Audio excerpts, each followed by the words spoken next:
Hola, ¿qué tal? Te doy la bienvenida a nuestro episodio número 4 de Ambit Talks, el podcast en el que queremos compartir todo el conocimiento y toda nuestra experiencia y que seguro deba ser tu interés. Hoy, en el episodio número 4, vamos a hablar de algo que sabemos que te preocupa, que es la serialización de los medicamentos. Algo que aparentemente parece sencillo, sabemos que tiene su complejidad. Recuerda también que ya hemos publicado el capítulo número 3, en el que hablábamos de las auditorías GMP y GDP y de las singularidades que tienen y aspectos a tener en cuenta.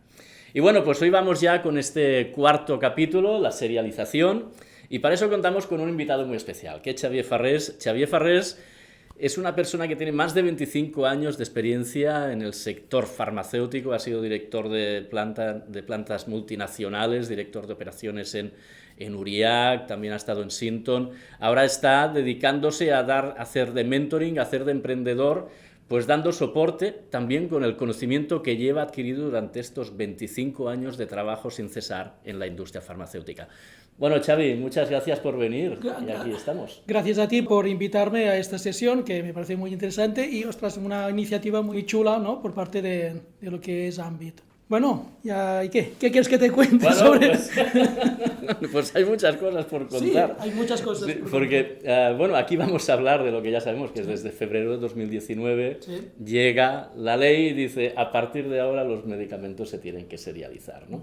Claro, para una persona profana, ¿no?, que compra un medicamento, se encuentra con un estuche de medicamento, pues ahí verá un data matrix y dirá, bueno, pues esto se le pone un código y ya está, ¿no? Pero sabemos que nada de eso.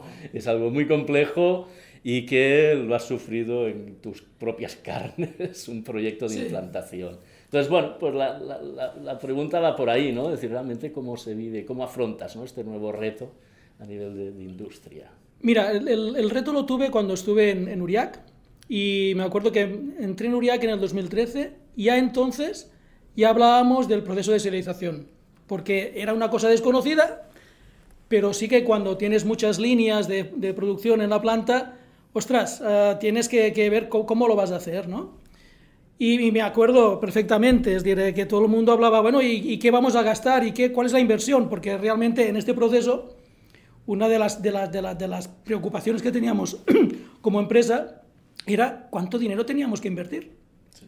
No sabíamos cómo sería, pero teníamos que pensar que cómo lo haríamos, ¿no? Realmente con qué máquinas. Y me acuerdo que empezamos, y los primeros años fue intentando imaginar qué equipos o cómo realmente investigando cómo lo haríamos, pero sí que hacia el 2014-2015, allí sí que creamos un proyecto, un equipo multidisciplinar, es decir, donde estaban todos los protagonistas, tanto de inicio como de final de proyecto. Y cuando te digo inicio y final de proyecto, uno a lo mejor solamente se imagina, bueno, en esta serialización, los ingenieros, las personas que llevan la producción y el tío de informática, ¿no? Porque al final siempre uno piensa con las personas de lo que es TIC, ¿no? Pero no, es decir, ahí tienes que pensar en mucha más gente, porque te vas a encontrar, sí, con el ingeniero, te vas a encontrar con la persona de producción, te vas a encontrar con la persona de registros, porque es decir, el cambio de estuches, teníamos que volver a poner más variables, con lo cual eran variaciones. Te encuentras a la persona de supply chain, ¿vale?, porque tiene que coordinar con tus clientes el cómo, el cuándo, cuándo lo va a lanzar tu cliente. Te encuentras con la persona de compras, porque tiene que coordinar muy bien la compra, porque los argos de los estuches van a cambiar. Te encuentras a gente de legal, también, porque fue todo un mundo. El inicio de la serialización implicó hacer una serie de contratos, ¿vale?, con la agencia europea, y ahí pues también hubo toda una serie de temas legales donde nuestros abogados también tuvieron que implicarse. Bueno, es decir, un equipo multidisciplinar que al inicio o al final pues tenía que participar, y era muy importante esto, ¿no?, que todos tuviesen el conocimiento de qué es lo que iba a suceder y cuándo ellos deberían tomar parte en el proyecto. Claro, porque entiendo que realmente lo que estás diciendo, este proyecto, pues cuando apareció, es decir, cuando se empezó a hablar, ¿no? Sí. En el 2013 realmente se veía, pues, desde un punto de vista que a nivel informático tiene unas implicaciones, a nivel de equipos de producción, de etiquetado, es decir, es todo lo que estás diciendo era algo bastante complejo y además que tenías el típico problema que también nos encontramos habitualmente, que es que a partir de dicha fecha tiene que estar operativo. Y qué haces con la producción previa, qué haces para no romper stock, ¿no? Realmente hay... Bueno, y una cosa importante, y tenía que estar validado. No, y esto a ti, es decir, es verdad, es decir, al final también tenías que validarlo, es decir, porque al final son datos que se manejan, ¿no? y que bueno, que tienes que asegurar que realmente pues sean los que son, ¿no? Entonces, fue importante, fue un proyecto que bueno, que al inicio no sabías dónde ibas, ¿no? Pero al final pues fue abriéndose y realmente pues bueno, salió muy bien. Y entonces un poco de esta experiencia, ¿cuál es, digamos, al final siempre hablamos de factores de éxito y decir cosas que teníamos que haber mejorado, pero realmente lo que, digamos, llegasteis en fecha y además es que había que arrancar con la fecha prevista de febrero, ¿no? De 2019, ¿cuál sería para ti los factores que dijeron, oye, pues mira, esto es lo que me hizo llegar realmente a esa fecha, sacar producto ya serializado y no tener problemas, no tener problemas aparentes? Yo te diría sobre todo la coordinación interna, es decir, ese trabajo en equipo que te decía, donde cada uno sabía qué es lo que tenía que hacer y en qué tiempo, es decir, con un planning realmente muy detallado de las distintas actuaciones, tener un project manager, es decir, que realmente tenía en todo momento, pues hacía que los distintos players jugasen y las acciones o los distintos hitos se pudiesen conseguir en el tiempo adecuado, ¿vale? Y el trabajar, a ver, nosotros teníamos producto propio, ¿vale? Pero también trabajábamos para terceros. Claro. Esa coordinación con los terceros también fundamental, ¿no? Es decir, el hacer los onboarding famosos entre clientes, es decir, realmente... Claro, los productos propios era mucho más fácil porque dependían de ti, ¿no? Pero cuando tenías que hacer onboardings con clientes, bueno, la coordinación con el cliente, el utilizar la misma plataforma, es decir, porque claro, el otro invento, ¿no? Fue que empezó una plataforma que parecía que sería la más grande, pero al cabo de un tiempo habían pues muchísimas plataformas, ¿no? Y cada una trabajaba de forma distinta. Y luego intégralo en tu ERP, ¿no? Es decir, las integraciones en los sistemas de gestión propio de las empresas, ¿no? Bueno, yo creo que el factor es el prepararse bien, el realmente distinguir que probablemente había dos grandes fases, la fase que yo le llamaba del hierro, ¿no? De la inversión, del asegurar la maquinaria, etcétera, y la fase más soft, que es la de coordinación, ¿vale? Con los clientes, que tenían que ir en paralelo, pero sí que sobre todo que todo el mundo tuviese muy claro cuál era el objetivo y qué dependía de él. Eso para mí fue clave. Y entonces, por ejemplo, digamos, al acometer un proyecto de este tipo, cuando empiezas a trabajar ya, cuando tienes serializado, empiezan a salir unidades, aparecen problemas que hasta ahora no habías tenido, mira, ¿no? Que esta unidad no está serializada. El primer problema que nos surgió fue cuando ya teníamos muchos clientes los teníamos ya en boarding y realmente ya estábamos preparados, fue una nueva regulación de la Unión Europea, donde la Unión Europea, la regulación decía que los datos no podían estar albergados, ¿vale? No sé cómo lo llamáis. Bueno, fuera de la zona económica europea, sí.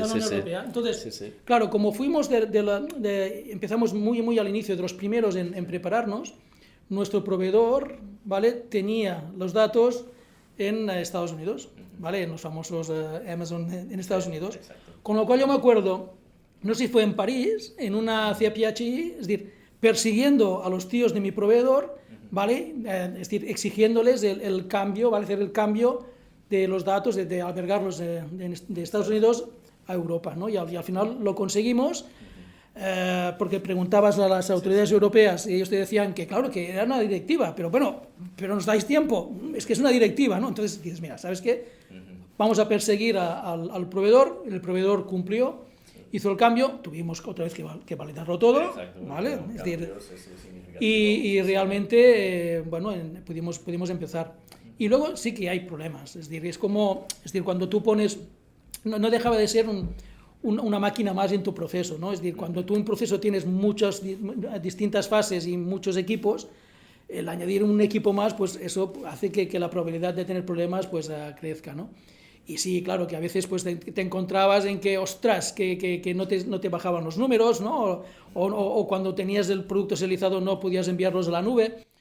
Y bueno, pero bueno, eso sí que fuimos muy precavidos, ¿no? Y realmente con el proveedor, no el proveedor de nivel 3, ¿no? Es decir, realmente pues pudimos lograr un contrato durante los 4 primeros meses de 24 horas, ¿vale? Con un hot ring, un hot number, y realmente pues bueno, pudimos recibir cuando teníamos problemas una asistencia muy rápida. Pero sí que es verdad, o bien los estuches, que luego la tinta no bueno, es decir... Sí, desde cosas tan obvias que no se puede leer el código. La calidad del código. ¿No? Sí, Y luego te encontrabas en cosas que no habías previsto. Porque decías, bueno, ¿qué pasa? Es decir, te habías preparado muy bien a nivel de lo que es la línea de producción, pero cuando pasaba un desastre en el almacén, ¿cómo lo hacías para descontar los números, claro, ¿no? Claro. Entonces, bueno, pues poco a poco te dabas cuenta pues que en el almacén debías tener también una estación para poder hacer el descontar números. Bueno, es decir, poco a poco pues ibas adaptando, ¿no? Y bueno, y al final, pues actualmente es decir, la mayoría de laboratorios pequeños y grandes se realizan y no deja de ser una rutina del día a día, ¿no? Sí, exacto, y también se encuentra un poco en la situación de decir, bueno, pues ya sabes que has entrado en esta rutina. Ya está. Y claro, aquí qué es lo que te va pareciendo, ¿no? Pues que ahora quiero vender en los Emiratos Árabes. Pues tengo que aplicar según la normativa de Emiratos Árabes, o si Sí. tengo que vender en otros países. Entonces, ¿cuál sería tu recomendación para estas empresas que, evidentemente, toda empresa que haga producto farmacéutico tiene que serializar, Sí. porque ya Sí. es obligatorio como punto de partida? Pero sí que es cierto que yo me encuentro habitualmente empresas que a lo mejor están trabajando con complementos alimenticios, Sí. y que en algunos países le dicen, no, esto en este país está considerado un medicamento, y ahora de cero tengo que serializar, y es algo que no tenía previsto, ¿no? O el tema de decir, oye, pues a un nuevo país, ¿no? Es decir, ¿cuál sería tu recomendación en base a la experiencia, ¿no? Vale. Dos opciones hay, ¿no? Es decir, dependerá mucho del volumen que tengan que serializar. Si el volumen es pequeño, yo les diría, oye, buscar a un proveedor externo que os pueda hacer el proceso, ¿no? Porque se puede hacer, ¿vale? Vale. En caso de con lo que decías tú, ¿no? Que tengas que ir a nuevos mercados, hay que hacerlo con tiempo, ¿vale? Hay que planificar muy bien las actividades, porque sí que muchas veces pues, puedes utilizar el mismo tipo de GS1 le llaman, bueno, de código, pero por ejemplo si vas a Rusia, ahora poca gente va a ir a Rusia, ¿no? Pero sí que el código es distinto, ¿no? Es decir, es más complejo. En la China, pues bueno, hay alguna cosita distinta también. O sea, has de intentar hacerlo con tiempo, conocer muy bien las posibilidades de tu proveedor de tercer nivel, si puede o no puede adaptarse a esas necesidades, y bueno, y planificar, tener un buen equipo realmente que pueda dedicarse al proyecto y bueno, y realmente hacer seguimiento con unos milestones unos hitos muy bien marcados, y yo creo que no tiene que haber ningún problema. Hoy en día, donde ya conocemos la tecnología, Claro, es decir, en el 2013 y 2014 se hablaba, ¿no? Dices, ¿y ahora cómo lo hacemos, no? Es decir, Sí. pero ahora yo creo que el secreto ya no hay secreto, ¿eh? Es decir, Exacto, sí. No, y además que también se trata es de esos puntos en los que se ha visto que la tecnología, sobre todo tecnología en cloud, porque como tenemos que enviar los datos al EMBO, ¿no? Digamos, tienes que hacer todo este tránsito de información a nivel en base tecnológica, no hay otro método. Claro, entiendo yo que los diferentes fabricantes de tecnología se han ido adaptando, se han ido evolucionando, y bueno, pues al final se convierte en esto, ¿no? Pues han surgido nuevos y es mucho más barato, ¿eh? Es decir, piensa que al inicio eran pocos, con lo cual los precios eran caros. Y actualmente pues hay muchos proveedores que te pueden dar el servicio, con lo cual los precios actualmente pues bueno, Son más asequibles. Son más asequibles. No, lo que sí que es cierto que tenemos el reto, que ya no sabemos si va a pasar o no, que es el tema de la agregación. Exacto. ¿Vale? Sí.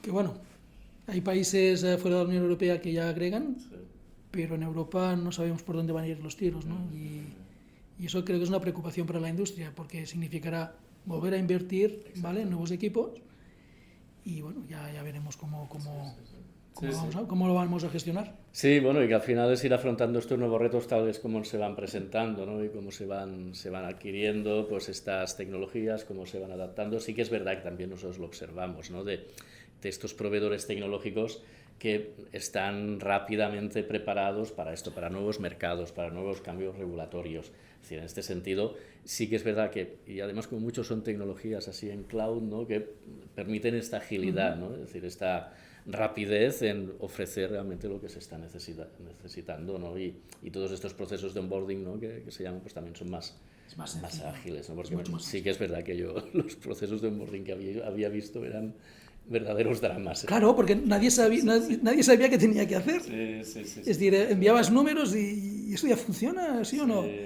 Sí, ha ido bien, vale. Y luego pues te encontrabas que el primer lote que salía, ¿no? Pues, oye, que en la farmacia, bueno, en España, en la farmacia, no estoy seguro ni que lo estén utilizando en la farmacia actualmente, ¿eh? Bueno, yo te puedo hablar de la farmacia de mi pueblo, que un día le pregunté a la farmacéutica, digo, oye, Cristina, el tema de la serialización, dice, calla, porque siempre me falla, siempre intento hacer el reconocimiento, ¿no?, el control del código, y me falla y me tarda y no sé qué. Digo, bueno, no pregunto. Porque no preguntes que lo vas a poner en un compromiso. Pero sí que es verdad que fue algo realmente complejo en su momento. Sí. Bueno, esperemos que haya servido también para lo que realmente se implementó, ¿no?, que era para evitar las copias. Exacto. ¿Vale? Sí. Al final estamos hablando de la salud de las personas y bueno, pues si lo hemos podido evitar, perfecto. Sí, porque también muchas veces perdemos el objetivo, ¿no?, del porqué, y realmente la serialización nace para evitar la falsificación, ¿no? En Estados Unidos lo marca, ¿no?, en el 2013, y dice, oye, pues para evitar la falsificación de medicamentos vamos a tener este control más individual, que hasta entonces pues era control a nivel de pallets, es decir, no había más, ¿no? Entonces, pues bueno, realmente es una evolución. Y bueno, hace años vi unas estadísticas de la Agencia Europea que hablaba de la falsificación, no sé, un 40% y pico de falsificación de medicamentos, y que en Europa, no sé si era un 1% de los medicamentos que se movían hace 8 o 10 años. Parece poco, pero es una brutalidad, es una cantidad enorme. Es mucho dinero. Mucho dinero, y que luego estás tomando cosas que no sabes si es lo que tienes que tomar. Efectivamente. Pues muy bien, Xavier. Oye, estos podcasts acostumbran a ser reducidos en el tiempo. Podríamos estar aquí hablando muchísimo tiempo, porque los dos tenemos muchas cosas para comentar. Pero aquí las limitaciones de la tecnología pues nos dicen que no tenemos que pasar de más de 20 minutos. Y bueno, pues hemos llegado al final de este podcast. Muchas gracias por compartir estos minutos con nosotros, y sobre todo gracias por la gente que te está escuchando, porque seguro que habrá sido de tu interés todo lo que nos ha estado explicando, y si ya lo has vivido te habrás identificado, si estás por vivirlo, pues con lo que dice Xavier, pues ya yo creo que tenemos mucho aprendido, mucho recorrido, y tomar nota, ¿no?, de lo que decía del tema realmente del project management, ¿no?, de la gestión del proyecto, la planificación, y en definitiva pues tener claro cuál es el objetivo y los timings que nos tenemos que marcar. Entonces, pues muchísimas gracias, Xavier. Gracias a ti, Francesc, por esta iniciativa. Creo que es muy importante y muy interesante. Y bueno, pues aquí seguimos y preparando otro podcast. El siguiente podcast, pues hablaremos de lo que es el Data Integrity en el entorno de los ensayos clínicos, que estoy seguro que también va a ser de tu interés. Un saludo, adiós.